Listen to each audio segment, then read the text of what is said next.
Have you ever had one of those mornings where you wake up and you're already tired? I mean, the type where your peace is little compared to the to-do list that you have. And before 9 a.m., you've made the mistake of already snapping on your kids and your loved ones and maybe feel guilty after. I know, I've been there. You're not the only one. And what I've come to realize is that when we're drained and exhausted and frustrated, it is felt, and our words can cut bricks. Hi, I'm Fatima. If you're new here, welcome. And if you are coming back, welcome back to the community. Today, I'm going to be talking about the power of our words as it relates to how we talk to ourselves, how we talk to God, and how we talk to others. It is important that we do this as women because we are the emotional thermostat in our homes, and we have the power to do so. God spoke the world into existence, and it's important that we remember that the power of our words have the energy to create life and death. And unfortunately, when we are tired and exhausted, it creates chaos. When we're at peace, the atmosphere feels it. I have a couple of notes. So I have about 6 different points. The power that we've often forgotten is that we as women are the thermostat for our homes, as I mentioned before. That doesn't mean that we're completely responsible for everyone's emotions, our partners, especially those who are adults just like us. But it does mean that because we have this power, that we carry such a large influence that if we're burdened and frustrated, that translates into energy. And if we are in a place where we feel good and calm, that also translates into energy. When we're rested and nourished, everyone feels it. When we're frustrated and anxious, everyone feels it. Think of your words like a thermostat. Think of the you being the one who can set the emotional temperature. When you're speaking words of love, of nourishment, of kindness, of generosity, of joy, the temperature elevates and raises. It gets nice and warm. It feels good. It feels cozy to be there. But when you're frustrated, when you're anxious, when you're overworked and overwhelmed, the temperature drops. It becomes cold and frigid. And what do people do when it's cold? They start to put on more layers, more clothes, more blankets. And the reason that they're doing this, and I like to think of it like protection. People now have to protect themselves in your own home. And that's not a place where vulnerability and transparency and growth can really thrive. It doesn't thrive in that type of in a rigid atmosphere or environment. Check this out.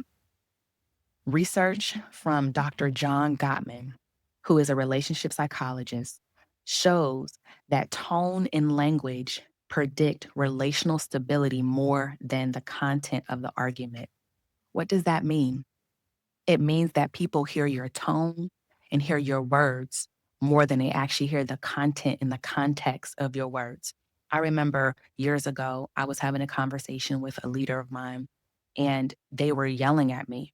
And I could not remember what they were actually saying. I only heard their tone. I often say, if I ever in a situation, I said, I can't hear past your tone, meaning I'm in a defensive place and I'm not able to hear what you're saying because I want to understand, but I can't understand you because your tone is so loud. Another point, Harvard studies on emotional contagion, so emotional disease, show that moods and words spread biologically through mirror neuron. What's a mirror neuron? It's a type of neuron that fires when a person performs an action or observes one. Have you ever been in a situation where you observe an argument? You observe someone and it causes you stress. Maybe you're not as stressed, but it causes you stress when you see it. On the flip side, have you been the one that's in the argument and now you're feeling the stress? That's a part of mirror neurons. You don't have to necessarily be in the situation, but the atmosphere and just the witnessing and the environment of it can create this reaction of stress within your own body. And what I'm saying is your words create the atmosphere, whether you're speaking to someone or around someone. People feel that. They feel your stress, but they also feel your peace. And that is backed by science. My next point, the root of why this happens, if you're curious, the root is not that we're bad people. So I'm not on here to give you this criticism and condemn you because likely you probably already felt guilty as I have when things like this have come up. But the piece is that when we're often exhausted, unsupported, and we're trying to control everything, sound familiar? We don't leave room and opportunity to trust. We don't leave room and opportunity for people to give us help. When you say it's easier if I just go ahead and do it, but you haven't eaten your vitamins, you haven't rested, you haven't drank your water, you haven't done the things to nourish yourself, you're doing it and you're running on fumes. So when you ask your partner or someone, hey, can you take that trash out?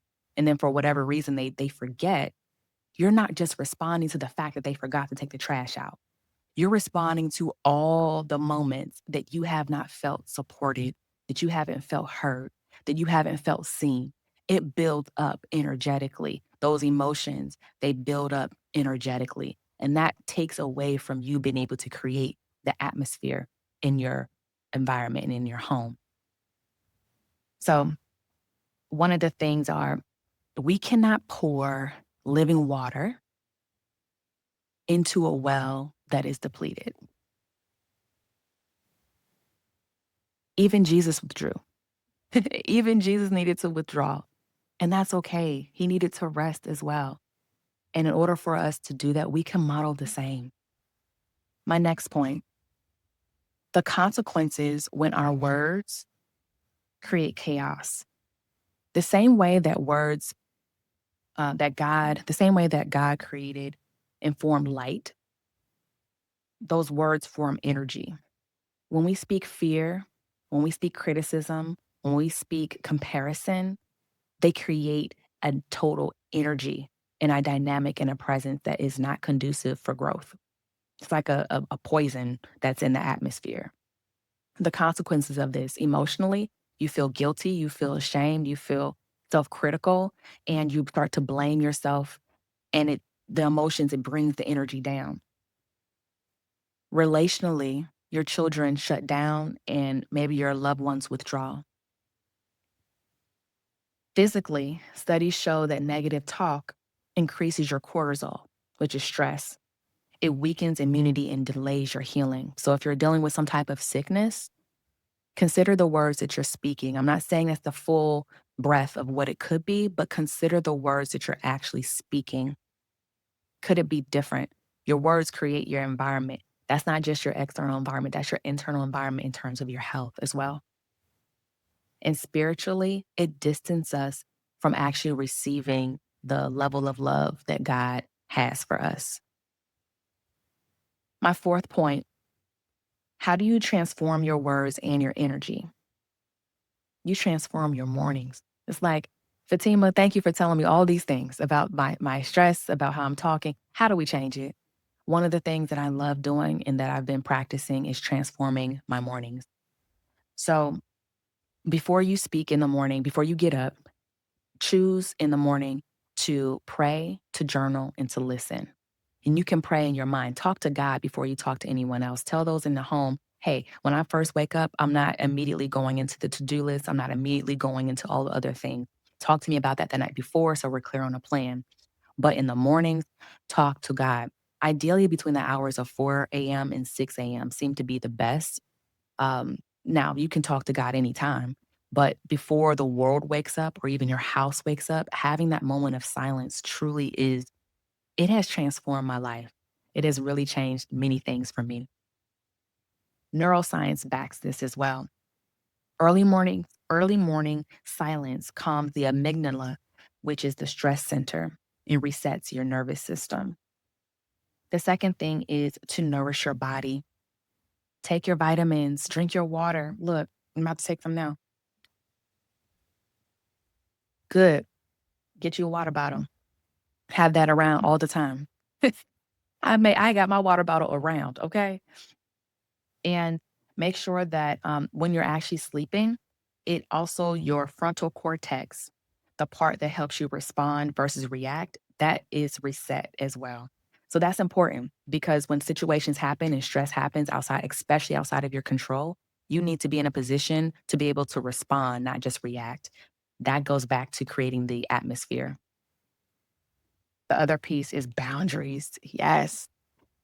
Remove yourself from stressful environments and people that take your energy. Remove yourself from stressful environments and people that are taking your energy.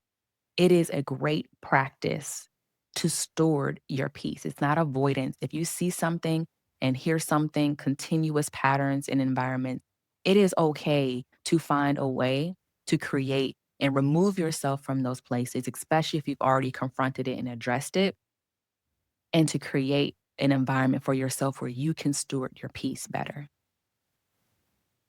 And vitamins, the last portion of this, take your vitamins, B vitamins, magnesium, also omega 3s. They support brain chemistry, support patience, and also increase your focus. So these are physical things as well as emotional and spiritual things that you can do. The next piece that you can do is practice grace and truth. Grace does not mean that you are handling disrespect. It doesn't mean that you tolerate disrespect. It means that you respond with grace and love without matching the energy. We're not avoiding and we're not hiding anything here. We're able to confront and say, "What's up? What's going on with this?" But the way that we do it is with grace. It's with understanding that people hurt people, but heal people. So we confront situations. And when I say confront, I don't mean fight. I mean, we're not backing down from it. We're 10 toes down in it. But the way that we deliver it is with grace. The way that we deliver it is with truth. Hey, I noticed that some things may be bothering you. What's really going on? And what have I done to contribute to that? Are there things that I can be doing differently? What's really happening? Being curious about what's happening with someone. Normally, people are responding from stress, from fear, from inadequacy, from insecurity. Rarely is it really you. It's just you that's triggering them. So, being curious, but responding with grace and truth. Oh, I like this one. Delegate and detach from perfection. You do not need to do it all. And I understand that you have a certain way that you like things. And if you give it to somebody else, it's not going to be done the same way that you do it. I get it. An example of this is I have my partner who I said, "Hey, I want you to make the bed." And I have 50, 11 pillows on my bed. And I just love that's just how I do things. I like carpet lines as well. And the carpet I can be particular, right? He made up the bed. Were all the pillows in the same spot? That no, all the pillows were not there. He tried and it was good. And I'm so happy that I did that because he felt good and he gets better every time that I give him the opportunity to do it. Think of things like a symphony, your home like a symphony. You can't be the only one playing all the instruments. The reason it's a symphony is because there are other instruments that are playing. It's okay to give other people, even if they don't do it exactly as you may have done it, giving them a chance to to contribute because they actually want to. And you can't achieve harmony with just one sound. You achieve harmony over multiple sounds. So allow other people to help you. You ain't got to do it all, baby girl. You don't. And they will enjoy doing it. Give them the opportunity to support you. You're worthy of it, and so are they. Point number 5, here's our spiritual layer. We're gonna add in some spirit. Our words must rise to God's standard of love. I'm calling this out because I too have fallen short. That's why I'm making this video. We need to join in together. We need to all rise to a new level of standard. When you know that you're loved, your words can come from the overflow when you're speaking to others. You do not speak in fear. You speak in a fullness because you understand who and whose you are and where the power is really coming from. Here's some scripture for you. Proverbs 18:21. Death and life are in the power of the tongue. Look these up on your own. Proverbs 15:4. Gentle words bring life and health. Life and health. That's beautiful. I even heard recently that that wellness, illness is with an I, so just you doing things, but wellness has we. So change your illness from the I and you always doing it to we, and you'll be able to have more wellness and allowing other people to do that. I think I heard that, and the lady said it was from Malcolm X. Somebody said that, but we can go and find who it is. But I love that, and I wanted to bring that here. Um, so gentle words bring life and health. Tongue, a deceitful tongue crushes the spirit. That's the power of the words. Last one, Mark 11, 14-23. Jesus spoke to the fig tree and it withered. If words can curse a tree, what can your words do to the spirit of your child or your loved ones? What is your frustration causing? What is the consequence, the unintended and unseen consequence that is happening in your family's life because of your words? But here's the thing, if your words are so powerful that it can cause this type of reaction in your family, it also says in the word that Jesus said, if you speak to that mountain, that you tell it to move and you have no doubt in your heart and you forgive everybody and you believe that this is exactly what, like, to speak to it as though it were, it is done. So if you want to speak peace, if you want to speak that environment, if you want to speak that healing, if you want to speak that life into your children, into yourself, into your partner, understand it is done when you speak it and when you believe it. That is the power of your word. And another piece, if you ever read this book called The Four Agreements, it always there's a rule in here. The first one, actually, be impeccable with your word. I'm gonna read this to you. Why your word? Your word is the power that you have to create. Your word is the gift that comes directly from God. Through the word, you manifest your intent, regardless of what language you speak. What you dream, what you feel, and what you really are, all will be manifested through the word. The word is a force. It is a power you have to communicate, to think, and thereby to create the events in your life. The word is the most powerful tool you have.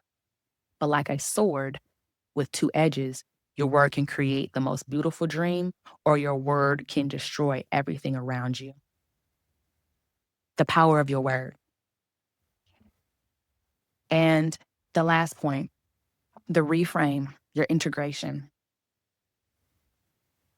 As women, we are genetically and spiritually inclined and created to create peace and order in our homes.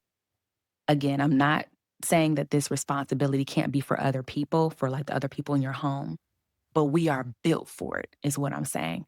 We are built for it. The level of influence that we have as women is incredible. Yes, we know that influence when it's in the workplace because most high achieving women have businesses, are top performers at their job, executive level positions. I get it. But we need to translate that same level of power that we have in our business, in our home. It doesn't look the same way. It looks nourishing and not to say that that's not what you're doing in your business, but it looks a little different in our home. That same energy is translated into our home and we create the atmosphere. Understand that.